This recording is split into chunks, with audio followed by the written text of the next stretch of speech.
చేతులకు కాళ్లకు బంధించుకొని ఈ నడికట్టు గల మనుష్యుని, ఎవరిదది? పౌలుది. పౌలు నడికట్టు తీసుకొని ఆయన చేతులు కాళ్ళు కట్టేసుకొని ఈ నడికట్టు గల మనుష్యుని, ఈ నడికట్టు ఎవనిదో ఆ మనుష్యుని యెరూషలేములో యూదులు బంధించి అన్యజనుల చేతికి అప్పగింతురని పరిశుద్ధాత్మ సెలవిచ్చుచున్నాడని చెప్పాడు. అర్థమైందా? అది ప్రవక్త పరిచర్య, ప్రవచనము ద్వారా మాట్లాడుట. ఖచ్చితంగా యెరూషలేములో పౌలుకు అదే జరిగింది. అర్థమైందా? ప్రవచన వాక్కు ద్వారా మాట్లాడటం అంటే అది. అంటే ఇప్పుడు ఇంకొక టైపు ప్రవచనాలు వచ్చినాయిలే. ఇంకెవరన్నా 10 మంది కూర్చుంటే ఇక సోది చెప్పినట్లుగా నీకిది అని చెప్పని అదేదో ఒక టైపు. ఏదైనా కానీ కొంచెం మెళకుగా ఉండాలి. 4 సంగతులు చెప్పాను. మొట్టమొదటిది ఏం చెప్పండి? దేవుడు మాట్లాడే పద్ధతుల్లో రైట్, దైవజనుడు ఉపదేశం. రెండవది వాక్యము ధ్యానించుట ద్వారా, చదువుట ద్వారా. 2. మూడవది ప్రేరేపణ ద్వారా. 4వది ప్రవచనము ద్వారా మాట్లాడతాడు. 5వది పరిస్థితుల ద్వారా మాట్లాడతాడు. నినివే పో యోనా అంటే తర్షీసు పోయాడు. తర్షీసు పోతావా, నీ పని చెబుతా నాగని చెప్పని. తుఫాన్ రేగింది, అసలు ఇక ఓడ తైతక్కలాడుతుంది. మనోడేమో అడుగుపోయి గురకబెట్టి నిద్రపోతున్నాడు. చూడండి, ఒక వ్యక్తి దేవుని చిత్తానికి లోబడకపోతే 1,20,000 మంది అశూరీయులు ఆ నినివే పట్టణస్థులకు నాశనమా? వాళ్ళొక్కళ్ళే కాదు, ఏ ఓడైతే ఎక్కిపోతున్నాడో ఆ ఓడలో ఉన్నోళ్ళందరికీ నాశనం వచ్చింది. ఓడలో తక్కువ మంది ఉంటారా? కనీసం 100 మంది ఉంటారుగా. వాళ్ళందరికీ చచ్చే పరిస్థితి వచ్చింది. ఎవరు పుణ్యమో తెలుసా? చీటీ వేస్తే ఎవరు పేరు పడింది? యోనా. దేవునికి విధేయత చూపాల్సినటువంటి భక్తుడు విధేయత చూపకపోతే అతని ద్వారా జరగవలసిన పని జరగకపోగా జరగకూడనివి జరుగుతాయి. తుఫాన్ రేపాడు. యోనాకు అర్థమైంది. యోనాలో ఒకటి నచ్చింది నాకు, తేడా నేనే, ఎత్తి నన్ను వేయండి అన్నాడు. ఎంత మంచోడో. ఆయన్ని కింద వేసిన తర్వాత, ఆ సముద్రంలో వేసిన తర్వాత ప్రమాదం తప్పింది, లేకపోతే ఓడ మునిగిపోయేది. అంత పరిస్థితుల ద్వారా దేవుడు మాట్లాడతాడు. కొన్నిసార్లు నువ్వు దేవునికి వ్యతిరేకంగా వెళ్తుంటే ప్రతికూల పరిస్థితులు అనుమతిస్తాడు. ఎదురు దెబ్బలు తగులుతూ ఉంటే వద్దు, నువ్వు అది చేయొద్దని చెప్తూ నువ్వు అడ్డే పోతావేంది అని. నువ్వు ఏ ఫీల్డ్లో అన్నా ఉండు, నువ్వు సేవ కావచ్చు, పని కావచ్చు, విద్య కావచ్చు, వ్యాపారం కావచ్చు, ఏదైనా కావచ్చు, దేవుని చిత్తానికి వ్యతిరేకంగా నువ్వు నడుస్తూ ఉంటే దేవుడు ఎదురుదంతాడు నిన్ను. అటు కాదు రూటు, ఇటు. కొన్నిసార్లు వ్యతిరేక పరిస్థితులు కల్పించి మాట్లాడతాడు, నువ్వు సరి చేసుకోమని. స్వప్నము ద్వారా దేవుడు మాట్లాడతాడు. స్వప్నం ఇది మీకు పాత నిబంధనలో యోసేపు, క్రొత్త నిబంధనలో కూడా యోసేపే. పాత నిబంధనలో యోసేపుకు ఒక కళ వచ్చేది. పనలు 11 పనలేమో సాగిలపడి 12వ పనేమో నిలబడి ఉంటుంది. వాళ్ళ అన్నోళ్ళ దగ్గరికి పోయి చెప్పేవాడు, అన్న నా కళ వచ్చింది అన్న అంటే, అరే కళ వచ్చిందంటారా అబ్బాయికి రండిరా అని అందరూ వచ్చేవాళ్ళు. ఏం కళ చెప్పురా అంటే, అన్న ఆ కళ్ళలోనే పొలం కనపడుతుందన్న. ఆ పొలంలోనే పనలు కనపడుతున్నాయి అన్న. 11 పనలేమో సాగిలు పడి ఉన్నాయన్న, 12వ పనేమో నిలబడి ఉందన్న. దాని అర్థం ఏందిరా? ఏముందన్నా, మీరందరూ నాకు కాలు మొక్కుతారన్నా. ఆ 11 పనులేమో మీరు, 12వ పనేమో నేను. మొక్కండిరా, అబ్బాయి కళ వచ్చింది మొక్కండి అంత అలా తండ్రిదని ఉంటాను నాకు తెలిసి యోసేపు. దేవునికి స్తోత్రం కలిగి ఉన్నగా. కానీ జరిగిందా లేదా? రైట్. స్వప్నంలో మాట్లాడాడు యోసేపుతో దేవుడు. ఏమన్నా తెలుసా? ఈరోజు అన్నలు నిన్ను తిరస్కరిస్తున్నారు, నువ్వు బాధపడుతున్నావు కదా యోసేపు, వాళ్ళు నీ కాళ్ళు సాగిలు పడేటట్టు చేస్తాను నేను. అక్షరాల నెరవేర్చి చూపించాడు. స్వప్నము ద్వారా మాట్లాడతాడు. అలాగే నూతన నిబంధనలో మరియ భర్త అయిన యోసేపు కూడా స్వప్నమందు దూత ప్రత్యక్షమై దేవుని వాక్కు వినిపించాడు. యోసేపు, మరియను చేర్చుకున్నటకు భయపడకుము, ఆమె పొందినది పరిశుద్ధాత్మ వలనైనది. ఆమె ఒక కుమారుని కనును, తన ప్రజలను వారి పాపముల నుండి ఆయన విడిపించును గనుక ఆయనకు యేసు అను పేరు పెట్టుదువో. అది కూడా స్వప్నంలో బయలుపరిచాడు. తూర్పు దేశపు జ్ఞానులకు స్వప్నంలో ప్రత్యక్షత వచ్చింది. మరొకటి దర్శనము ద్వారా మాట్లాడతాడు. గాఢ నిద్రలో పుట్టినదేమో స్వప్నము, తెలివిలో ఉండగానే వచ్చున్నదేమో దర్శనము.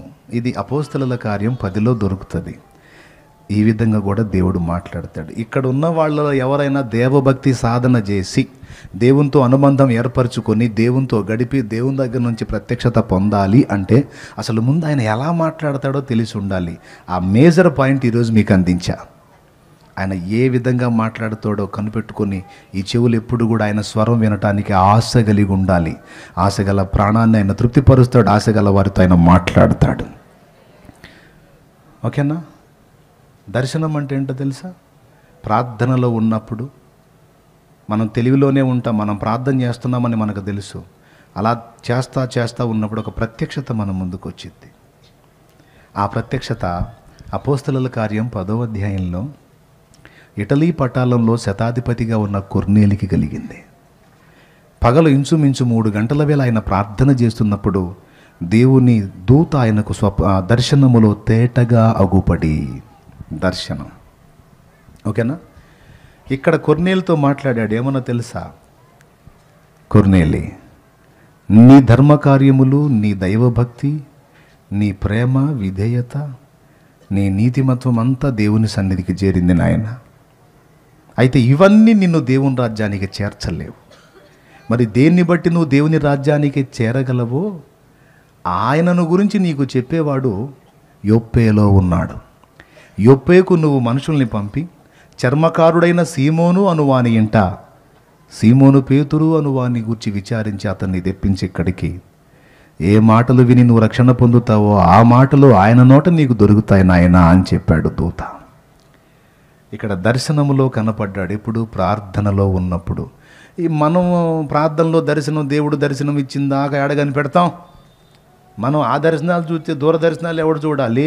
సెల్ ఫోను, యూట్యూబ్ దర్శనాలు ఎవడు చూడాలి? కాస్త ప్రార్థనలో కనిపెట్టుకుని, దేవా నన్ను దర్శించు నాయన, నాకు ప్రత్యక్షత నాయన, నాతో మాట్లాడు నాయన, నన్ను నడిపించు నాయన అని కనిపెట్టుకొని ప్రార్థన చేసి ఆ ప్రత్యక్షత పొందే భక్తులు తక్కువ. ఇప్పుడు వెనక మన ముందు తరాల వాళ్ళకు ఉందా అనుభవం. రౌండ్ వేసి ప్రార్థన చేస్తున్నారు. మోకాళ్ళుని ఓ పెద్ద ఆయన కూడా ప్రార్థనలో ఉన్నాడు. ఆయన పేరు యెషయా, పెద్ద ఆయన. అందరూ స్తోత్రాలు చెప్తా ప్రార్థనలు చేస్తూ ఉంటే ఈయన కనిపెట్టుకుని దేవుని మయంపరుచుకుంటూ అలా కనిపెడతా ఉంటే, సెల్ ఫోనులు లేవు అప్పుడు, ఈ సమాచారాలు లేవు అప్పటి రోజుల్లో. ఒక సహోదరుడు నిద్రించిన సంగతి దేవుడు ఆయనకు చూపించాడు. మన సహోదరుడు ఫలానా ఊర్లో ప్రభు దగ్గరికి వెళ్ళాడు నాయన, ప్రభు చెప్తున్నాడు అన్నాడట. అంటే ఆ కూర్చున్న రౌండ్లో ఒకడు లేచాడంట. లేచి ఆంతుని వెళ్ళాడంట ఆ ఊరికి. ఈ ముసలోడు ఎట్ట చెబుతున్నాడు, అక్కడ నిజంగా జరిగిందో లేదో చూద్దామని చెప్పని బస్ ఎక్కి ప్రయాణం చేసి ఆడికి పోయి ఆయన చెప్పిన ఇంటికాడికి పోయి చూస్తే టెంట్ వేసి ఉందంట ఇంటి ముందు. అక్కడ ఒక పరిశుద్ధుని దేవుడు తీసుకున్నాడు. ఆయన వెళ్ళిన సంగతి ఈయన ఫోను లేదు, ఇంకొకటి లేదు, మోకాళ్ళ మీద ఉండి కనిపెట్టి చెప్పాడు. ఏది నాయన భక్తులు, ఏది నాయన భక్తి సాధన? ఈయనే మాచర్ల ప్రయాణం చేస్తూ ఉంటే యెషయా పెద్ద ఆయన, తాతయ్య గారు అంటారు ఆయన్ని, ఆయన రాత్రి వేళల్లో ప్రయాణం చేస్తూ ఉన్నాడట. ఈ సత్తెనపల్లి నుంచే ఎక్కాడు, లారీ ఎక్కాడంట. ఎక్కడికి? మాచర్లకి. లారీ ఎక్కితే ఆ కారంపూడి ఉంది కదా, ఆ కారంపూడి దాటినాక కారంపూడికి మాచర్లకి మధ్య అడవి ప్రాంతం లాగా ఉంటుంది చూడు. ఆ ప్రాంతం గాఢాంధకారం, మధ్యరాత్రి 12 గంటలప్పుడు ఈయన లారీలో కూర్చున్నాడు. బండి పోతా ఉంది, ప్రార్థన చేసుకుంటా ఉన్నాడు. స్తోత్రం అయ్యా అయ్యా అని చెప్పని దేవుని మయంపరుచుకుంటా ప్రార్థనలోనే. తల్లి, వెనకటోళ్ళు భక్తి ఏదమ్మా ఇప్పుడు? వాళ్ళ ప్రార్థన అనుభవాలు అవి సాధన చేసినోడు ధన్యుడు. అలాంటి వాడి వల్ల ఏదన్నా బలమైన కార్యాలు జరుగుతాయి. కానీ ఈ అంతా పై పైన ఉండే రకాల వల్ల ఏమి కాదు. మీరు ఆ మెట్టుకు ఎక్కాలని చెప్తున్నాను నేను. ఆ కారంపూడి దగ్గరికి పోయేసరికి దేవుడు మాట్లాడుతున్నాడట. కారంపూడి దాటాడు, దేవుడు మాట్లాడుతున్నాడు.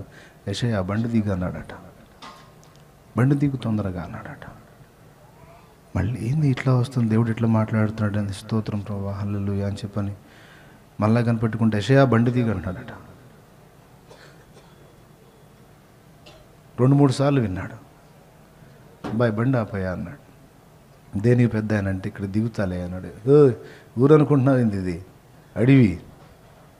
ఇప్పుడే అది అడవిలాగా ఉంటుంది, అప్పుడు ఇంకా పెద్ద అడవిలాగా ఉంది. ఇదే ఊరు అనుకుంటున్నావు, అడవిది.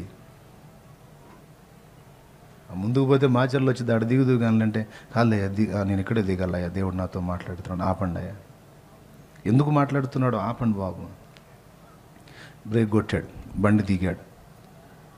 ఇక చీకట్లో కన్ను పొడుచుకున్నా కనపడదు. ఇక అట్లనే పాపం బాటను పడి వెళ్తూ ఉన్నాడు. కొంచెం దూరం పోయిన తర్వాత ఈ లారీ కూడా వదిలిపెట్టి వెళ్ళిపోయాడు, చాలకి వెళ్ళిపోయాడు. వెళ్ళిపోయిన తర్వాత వేరే బండి ఏదో ఇంకోటి వస్తుంటే దాన్ని ఎక్కమన్నాడు దేవుడు, అది ఎక్కమన్నాడు. దాన్ని ఎక్కి కూర్చున్నాడు. ఈ బండి పోయి కొంచెం దూరం ప్రయాణం చేసిన తర్వాత చూస్తే ఈయన దిగిన లారీ పక్కన యాక్సిడెంట్ అయి ఉంది.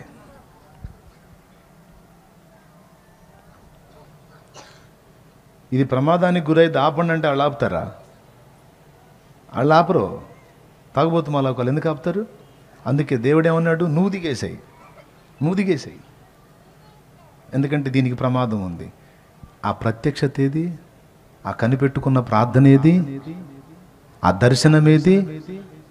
అగ్రిపరాజా, ఆకాశము నుండి నాకు కలిగిన ఆ దర్శనమునకు నేను అవిధేయుడనుగాక, లోబడి తిని అని చెప్పన్నాడు పౌలు మహాశయుడు.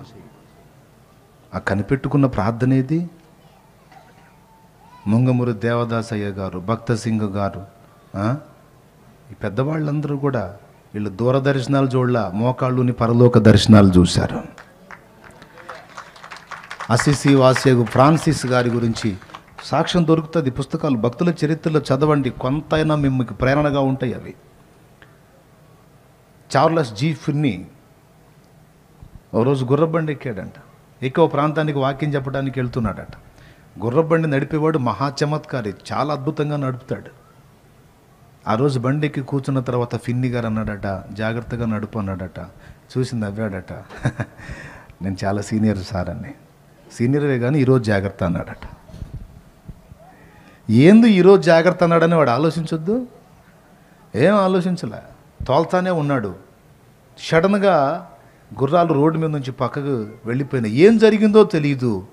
మొత్తం పొలికింతలు పడింది. వాడు ఒక దగ్గర, గుర్రాలు ఒక దగ్గర, పాప ఈయన ఒక దగ్గర. అన్నీ పంచర్లు అయినాయి. దేనికి? గుర్రబండికి కాదు, ఇలా శరీరాలకి. పాపం వాడు పడి పట్ట దగ్గర నుంచి పాపం ఈయన దగ్గరకు వస్తే ఈయన పాపం చిన్నగా లెగుస్తున్నాడట. నాయన నేను ముందే చెప్పాను కదా కొంచెం జాగ్రత్త అని. అయ్యగారు ఎప్పుడు చెప్పలా, ఏ రోజు చెప్పలా, ఈరోజు ఎందుకు చెప్పారంటే దేవుడు నన్ను దర్శించాడు నాయన, ఈరోజు కొంచెం డేంజర్ ఉంటుంది, శత్రువులు కాచుకొని ఉన్నారు, మార్గం ముందు జాగ్రత్త అంటే నేను నిన్ను హెచ్చరించాను. చురుకైనోడు మెలకోగలినోడు జాగ్రత్తగా పోతావని, నువ్వేమో నా మాట లక్ష్య పెట్టకుండా నన్ను గజ్జేశావు.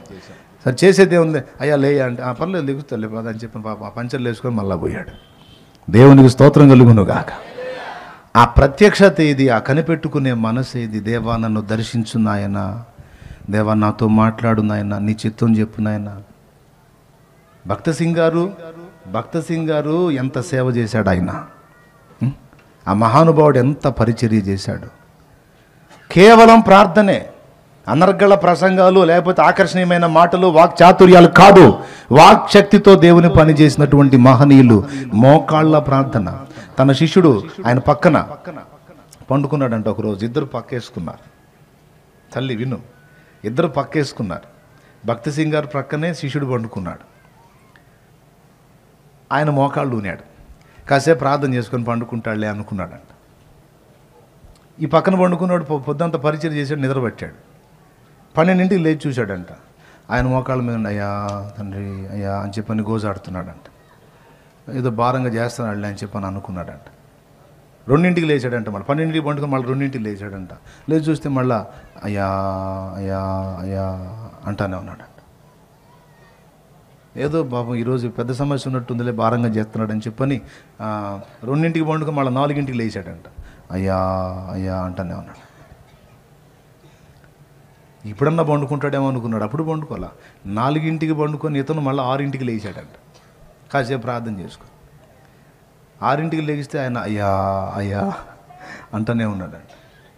చివరికి ఈయన లేచి ఈయన పక్క తీసుకోగానే ఈ సప్పుడు ఆయన కూడా లేచి ఆ పక్క తీసుకొని వెళ్ళిపోయాడంట. అంటే ఏం చేశాడు ఆయన రాత్రంతా? ఏది పట్టుమని గంట సేపు దేవుని దగ్గర కుదురుగా కూర్చున్న భక్తులు ఎంతమంది? అలా కనిపెట్టుకొని గోజాడి ఆయన ప్రత్యక్షత పొంది కార్యాలు నెరపేటువంటి ఆ యోధులైన మోకాళ్ళ ప్రార్థనా వీరులేరి.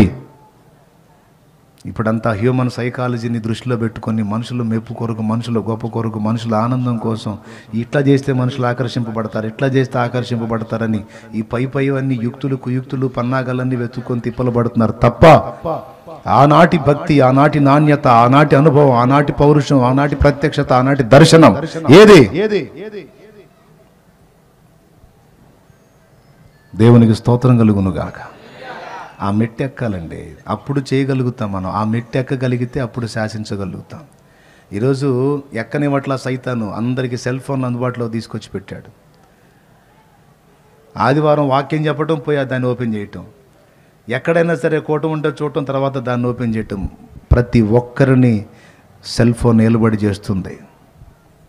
నేను చెప్తున్నాను, జాగ్రత్త సోదరులారా, మీరు మంచివారని, భక్తిపరులని, హృదయం సున్నతి కలిగిన వారని నేను ఈ మ్యాటర్ అంతా మీకు చెప్పాను. లేకపోతే ఇంత ప్రసంగం అనవసరం. మోకాళ్ళుని ప్రార్థనలో ఉన్నాడు. కొర్నేలికి దేవుని దూత ప్రత్యక్షమై మాట్లాడాడు. ఇక్కడ చెప్పి ఏంతో మాట్లాడా? అక్కడ పేతురుకు దర్శనం వస్తుంది. ఇంటి వాళ్ళు భోజనం సిద్ధపరచుచుండగా మిద్దె మీదికెక్కి ప్రార్థనలో ఉన్నాడట. ఏ కొంచెం ఖాళీ దొరికిన వాళ్ళు ప్రార్థనలో ఉన్నారు. దాన్ని సాధన చేద్దామని కుస్తీ పడుతున్నా సాధ్యం కావట్లే. ఇప్పుడు ఏ కొంచెం ఖాళీ దొరికినా సెల్ ఫోన్ ఓపెన్ చేసుకుందామన్న ఆలోచనే తప్ప, ఏ కొంచెం ఖాళీ దొరికినా వెళ్ళి మోకాళ్ళు వేసి దేవుని కొరకు కనిపెడదామన్న మెట్టు ఎక్కాలంటే అబ్బో పెద్ద కుస్తీ అయిపోయింది ఇప్పుడు. ఆనాటి దరిద్రం అంతా లేదు. చక్కగా భక్తులు పోటీపడి ప్రార్థన చేసి ప్రత్యక్షత పొంది మహిమపరిచి పాడి కీర్తించి ఆరాధించి సువార్త చెప్పి ఆ ఆరాటం, ఆ భక్తి, ఆ వినయం, ఆ విధేయత, కనిపెట్టుకునే తత్వం మనందరికీ కూడా దేవుడు దయచేయునుగాక. పేతురు కనిపెట్టుకొని ప్రార్థన చేస్తూ ఉన్నాడు. 4 చెంగులు పట్టబడిన దుప్పట్లాంటి ఒక దుప్పటి కిందికి దిగటం దర్శనం చూశాడు. అందులో చతుష్పాద జంతువులు, రకరకాల పురుగులు సమస్తం కనపడుతున్నాయి. పేతురుకు ఆకలిగా ఉంది. ఒక స్వరం వినపడుతుంది, పేతురు చంపుకొని తిను. ప్రభువా, నిషిద్ధమైనది ఎప్పుడు కూడా నా నోట పడలేదన్నాడు. అప్పుడు దేవుడు అన్నాడు, ప్రభువు పరిశుద్ధపరిచిన దాన్ని, దేవుడు పరిశుద్ధపరిచిన దాన్ని నిషిద్ధమని ఎంచవద్దు అన్నాడు. ఆ తర్వాత మళ్ళీ ఆ దుప్పటి పైకి వెళ్ళింది. ఏంది దీని భావం అని చెప్పని మళ్ళా స్తోత్రమయ్యా స్తోత్రమయ్యా అని కనిపెట్టుకుంటుంటే మళ్ళా అదే దర్శనం రిలీజ్ అయింది. మళ్ళా రకరకాల పక్షులు, పశువులు, జంతువులు అన్నీ కనపడుతున్నాయి. పేతురు చంపుకొని తిను అన్నాడు. ప్రభువా, అపవిత్రమైనది ఎన్నడూ నా నోట పడలేదని నీకు తెలియను కదా అన్నాడు. తప్పు. దేవుడు పరిశుద్ధపరిచిన వాటిని అపవిత్రమైనవని ఎంచవద్దు అన్నాడు. మళ్ళా దుప్పటి పైకి పోయింది. ఇలాగ ముమ్మారు జరిగిన తరువాత ఈ దర్శన భావం ఏమని నేను తలంచుచుండగా నా కోసం వచ్చిన మనుషులు, కొర్నేలి పంపిన మనుషులు కింద నన్ను గురించి విచారించారన్నాడు. అంటే దర్శన భావం ఏంటో తెలుసా? నువ్వు యూదులకే సువార్త చెబుతాను అంటున్నావు, అన్యులు కూడా నా పిల్లలే, వాళ్ళు కూడా చెప్పు నా గురించి అని చెప్పిన దర్శన భావం. హల్లెలూయా. నేను అందరినీ కోరుకున్నాను, అందరినీ చేసిన వాడును నేను. నా పిల్లల్ని పట్టుకుని అపవిత్రులు అంటానికి నువ్వెవరివయ్యా? అన్యుడైన వాడు నా బిడ్డే, నేను చేసుకున్నాను. అతడు కూడా నేను పరిశుద్ధపరిచిన వాడే. కాబట్టి ఎవరికైనా సరే నువ్వు చెప్పాల్సిందంటే అప్పుడు పోయాడు కొర్నేలి దగ్గరికి. సేవ చేయాలనుకున్నవాడు, దేవుని భక్తి సాధన చేయాలనుకున్నవాడు, దేవుని ప్రేమించేవాడు, దేవుని చిత్తం నెరవేర్చాలనుకునేవారు, స్త్రీలు కావచ్చు, పురుషులు కావచ్చు, ఎవరైనా సరే ఇది రూటు. భక్తి సాధనకి ఇది మార్గం, పద్ధతి ఇది. కాలం ఎంత మారినా, తరములు ఎన్ని మారినా, నాగరికత ఎంత విస్తరించినా నాణ్యత మాత్రం పాత భక్తిలోనే ఉంది. Old is gold. ఆ పవర్ మాత్రం ఇప్పుడు లేదు. దాన్ని సాధన చేసిన వాడు చరిత్ర సృష్టిస్తాడు, అనేకుల్ని ప్రభావితం చేయగలుగుతాడు. దేవుని చిత్తాన్ని అక్షరాల నెరవేర్చగలిగే సామర్థ్యం వానికే ఉంటుంది. చిన్న వరుసగా చెప్పండి. ఫస్ట్దేంటి? సన్నిధిలో దేవుని వాక్యం దైవజనుడు బోధిస్తున్నప్పుడు ఆ మాటలో నుంచి దేవుడు మనతో మాట్లాడతాడు. ఇది మొదటిది. రెండవది, మనం వాక్యం ధ్యానిస్తున్నప్పుడు మాట్లాడతాడు. ఇది రెండవది. మూడవది, ప్రేరణ ద్వారా దేవుడు మాట్లాడతాడు. నాలుగవది, ప్రవచనము ద్వారా మాట్లాడతాడు. ఐదవది, అది పరిస్థితుల ద్వారా మాట్లాడతాడు. ఆరవది, స్వప్నము ద్వారా మాట్లాడతాడు. ఏడవది, దర్శనము ద్వారా మాట్లాడతాడు. ఎనిమిదవది, కొన్నిసార్లు ఆయన డైరెక్ట్గా స్వరంతోనే మాట్లాడాడు. సౌలా సౌలా నన్నెందుకు హింసిస్తున్నావు అన్నాడు. స్వరం వినపడింది. సమూయేలు సమూయేలు అని పిలిచాడు. బాలుడైన సమూయేలుని షిలోహు మందిరంలో డైరెక్ట్గా స్వరమే వినబడింది. అననీయ అననీయ పిలిచాడు. అననీయ అని ఆ దర్శనంలో తేటగా దేవుడు స్వరం పెట్టి పిలిచాడు. కొన్నిసార్లు తన దాసులతో డైరెక్ట్గా స్వరం వినిపించి కూడా దేవుడు మాట్లాడుకున్నాడు. కొన్నిసార్లు ఇద్దరి మధ్య, పరిశుద్ధుల మధ్య విభేదం ఉన్నప్పుడు చీట్లు వేయటం ద్వారా దేవుడు తన చిత్తాన్ని తెలియజేశాడు. అపోస్తలులు 11 మందే ఉన్నారు. యోధ సూసైడ్ చేసుకొని చనిపోయిన తర్వాత 12వ వానిగా ఎవరిని పెట్టాలి అంటే యూస్తు అనబడిన బర్సబ్బాని పెట్టాలని కొంతమంది, మత్తీయాను పెట్టాలని కొంతమంది. ఇద్దరిలో ఎవరిని పెట్టాలంటే టోటల్ సంఘం మొత్తంలో కూడా చిన్న క్లాష్ వచ్చిందన్నమాట. యూస్తు అనబడిన బర్సబ్బాను పెడదామని కొంతమంది ఏమో మత్తీయాను పెడదామని కొంతమంది. ఈ గొడవ అంతా వద్దు, మనం ప్రార్థన చేద్దాం, దేవునికి అప్పచెప్దాం, దేవుడు ఎవరిని చూపిస్తే వాళ్ళని నియమిద్దామని అందరూ కలిసి ప్రార్థన చేసి, అందరి హృదయములు ఎరిగిన దేవా, ఎవరి మనసులో ఎవరున్నారో నీకు తెలుసు, కాబట్టి ఇళ్ళ మనసులో వ్యక్తులు కాదయ్యా, అసలు నీ మనసులో ఎవడున్నాడో అతన్ని బయలుపరచమని మోకాళ్ళు వేశారు. దేవునికి స్తోత్రం కలుగునుగాక. వేసి ప్రార్థన చేసి ఇద్దరి పేర్లు రాసి చీటీలు వేస్తే మత్తీయ పేరిట చీటీ వచ్చను గనుక ఆ మత్తీయ 11 కూడా లెక్కింపబడేను. కొన్నిసార్లు పరిశుద్ధుల మధ్య విభేదం వచ్చినప్పుడు ఇలాగ చీటులు వేయటం ద్వారా కూడా తన చిత్తాన్ని దేవుడు బయలుపరిచినట్లే 9 రకములు చెప్పాను. ప్రకృతి, కొంతమంది మూర్ఖులైన మానవులు బరి తెగించి అకృత్యాలు చేస్తున్నప్పుడు ఉగ్రతను చూపించడానికి ప్రకృతి విలయతాండవం చేయించి ప్రకృతి ద్వారా కూడా దేశాలతో మాట్లాడాడు. సముద్ర తీర ప్రాంతాలు భయంకరమైన పాపాలకు నిలయాలుగా మారిపోయినప్పుడు సునామీ ద్వారా ఒక చిన్న జర్కిచ్చాడు, అంతే 1,60,000 మంది కంటే ఎక్కువ మంది పోయారు. వార్నింగ్ దేశాలన్నిటికీ ఏంటో తెలుసా, నీ ఇష్టం వచ్చినట్టు ఎగరటానికి సమస్తం నీది కాదు, ఇక్కడ నేను ఒకడు ఉన్నాను అని వార్నింగ్ అనమాట. 11వ రకం చెప్పన, కొన్నిసార్లు ఏమీ ఎరగని అన్యుల ద్వారా కూడా దేవుడు మనతో మాట్లాడతాడు. ప్రవక్త అయిన బిలాముతో గాడిద ద్వారా మాట్లాడినట్టు. దేవుని నమ్ముకున్నాం మనం, పక్కన వాళ్ళు ఎవరైనా రెచ్చగొట్టారనుకో, ఏంది అయింది అటు నుంచి చూస్తున్నాను తెగ రెచ్చిపోతున్నావు, ఏందని చెప్పి నువ్వు బయలుదేరు అనుకో, అటుపక్క నుంచి అంజురాలు వచ్చి, వదినా నువ్వు దేవుని మనిషివి, అమ్మ ఏంది నువ్వు, అమ్మ ఆగ, నువ్వు నోరు జారకూడదు, ఆగమ్మ అంటది. ఎవరు? అంజురాలు. ఆమెకేం సంబంధం అసలు ఏం గురించి, ఏమని ఆపటానికి అంటే దేవుడు ఆమెను ప్రేరేపించాడు. ఈ పిచ్చిది పోతుంది, ఆ సైతాన్ని రేపిందని ఏమి పోతుంది, ఏమి పోయి గొడవ చేసిందంటే సాక్ష్యం పోయింది, ఇక నా గురించి చెప్పిన ఎవడు వినడో, నువ్వన్న బొమ్మ పో తల్లి బంగారం ఆమెను ఆపమ్మ అని చెప్పిన ఒక అంజురాల్ని రేపుతాడు. గాడిదతో ప్రవక్తతో మాట్లాడినట్టు. దేవుడు ఎన్ని రకాలుగా మాట్లాడతాడు, ఎక్కడెక్కడ మాట్లాడతాడు అనేది ఫస్ట్ చెప్పా. రెండవది, దేవుడు ఎవరితో మాట్లాడతాడు? అందరితో మాట్లాడాలన్న ఆశ ఉంటుంది దేవునికి, మాట్లాడతాడు కూడా. కానీ విని విధేయత చూపే వారితో ఎక్కువ మాట్లాడతాడు. దేవుడు మాట్లాడిన ఈ పద్ధతులన్నిటి ద్వారా సైతాను కూడా మాట్లాడతాడు. ఇది ముఖ్యమైంది. ఇది తెలుసుకోకపోతే కొంపలు అంటుకుపోతాయి, అందుకని చెప్తున్నాను అన్నమాట. సైతాను కూడా దర్శనాలు చూపిస్తాడు, సైతాను కూడా ప్రవచనాలు చెప్పిస్తాడు, సైతాను కూడా ప్రేరణ పుట్టిస్తాడు. గలతీ పత్రికలో ఉంటుంది, ఈ ప్రేరణ మిమ్మును పిలిచిన వాని వలన కలగలేదు అంటాడు. ఆడు కూడా ప్రేరేపిస్తాడు, ఆడు కూడా స్వప్నాలు చూపిస్తాడు, మాయా స్వప్నములు. మరి ఎట్లా? దేవుడు వచ్చిన పద్ధతులన్నిటా వాడు కూడా వస్తాడు. ఎందుకు? మనల్ని మాయ చేయటానికి. మరి ఇప్పుడు దాన్ని ఎట్లా గుర్తుపట్టాలి అంటే సింపుల్ చిట్కా చెప్తాను, గుర్తుపెట్టుకొని ఇక సాధన చేయండి. భక్తి సాధన ఏంటంటే, దేవుడిచ్చిన స్వప్నమైన, దేవుడిచ్చిన ప్రేరణ, దేవుడిచ్చిన దర్శనం, దేవుడిచ్చిన వాక్కు, దేవుని సంబంధమైనది ఏదైనా ఈ వాక్యానికి అనుబంధంగా ఉంటుంది, వాక్యానికి లింక్ అయి ఉంటుంది, వాక్యాన్ని గౌరవిస్తుంది, వాక్యానుసారంగా ఉంటుంది, వాక్యంతో అనుబంధం కలిగి ఉంటుంది. అదేమో దేవుని మూలమైంది. ఇక సైతాను మూలమైంది ఈ వాక్యానికి విభేదిస్తుంది అన్నమాట, వాక్యానికి వ్యతిరేకంగా కనిపిస్తుంది. కాబట్టి వాక్యానుసారంగా వచ్చిన దర్శనం కావచ్చు, స్వప్నం కావచ్చు, ప్రవచనం కావచ్చు, ప్రేరణ కావచ్చు, వాక్యానుసారంగా ఉంది అంటే అది దేవుని మూలమైందని నీవు వివేచించవచ్చు, గుర్తుపట్టవచ్చు. వాక్యానికి భిన్నంగా ఉంది అంటే మాత్రం ఆ చెప్పిన మనిషి ఎంత మనిషి అయినా సరే చల్ జావ్ మై నైస్ ఉంటే వెళ్ళిపోనే, నేను నువ్వు చెప్పింది వాక్య వ్యతిరేకం, వాక్యం దాంతో ఏకీభవించట్లేదు కాబట్టి నేను వినను, వాక్యం ఒప్పుకుంటే వింటాను. అది కొలబద్ద ఏమిటంటే, ఇది దేవుని దర్శనమా సైతాను దర్శనమా అనే దానికి కొలబద్ద ఏమిటంటే వాక్యమే. వాక్యానుసారంగా చూసుకొని భక్తి సాధన చేయండి. ఏ భక్తి? నవనాగరికత భక్త్యా లేకపోతే ఆనాటి మహనీయులు చేసిన భక్త్యా? మోకాళ్ళుని పరలోక దర్శనమా లేకపోతే సెల్ ఫోన్ దర్శనమా? ఈ దరిద్రాన్ని మానుకుందాం.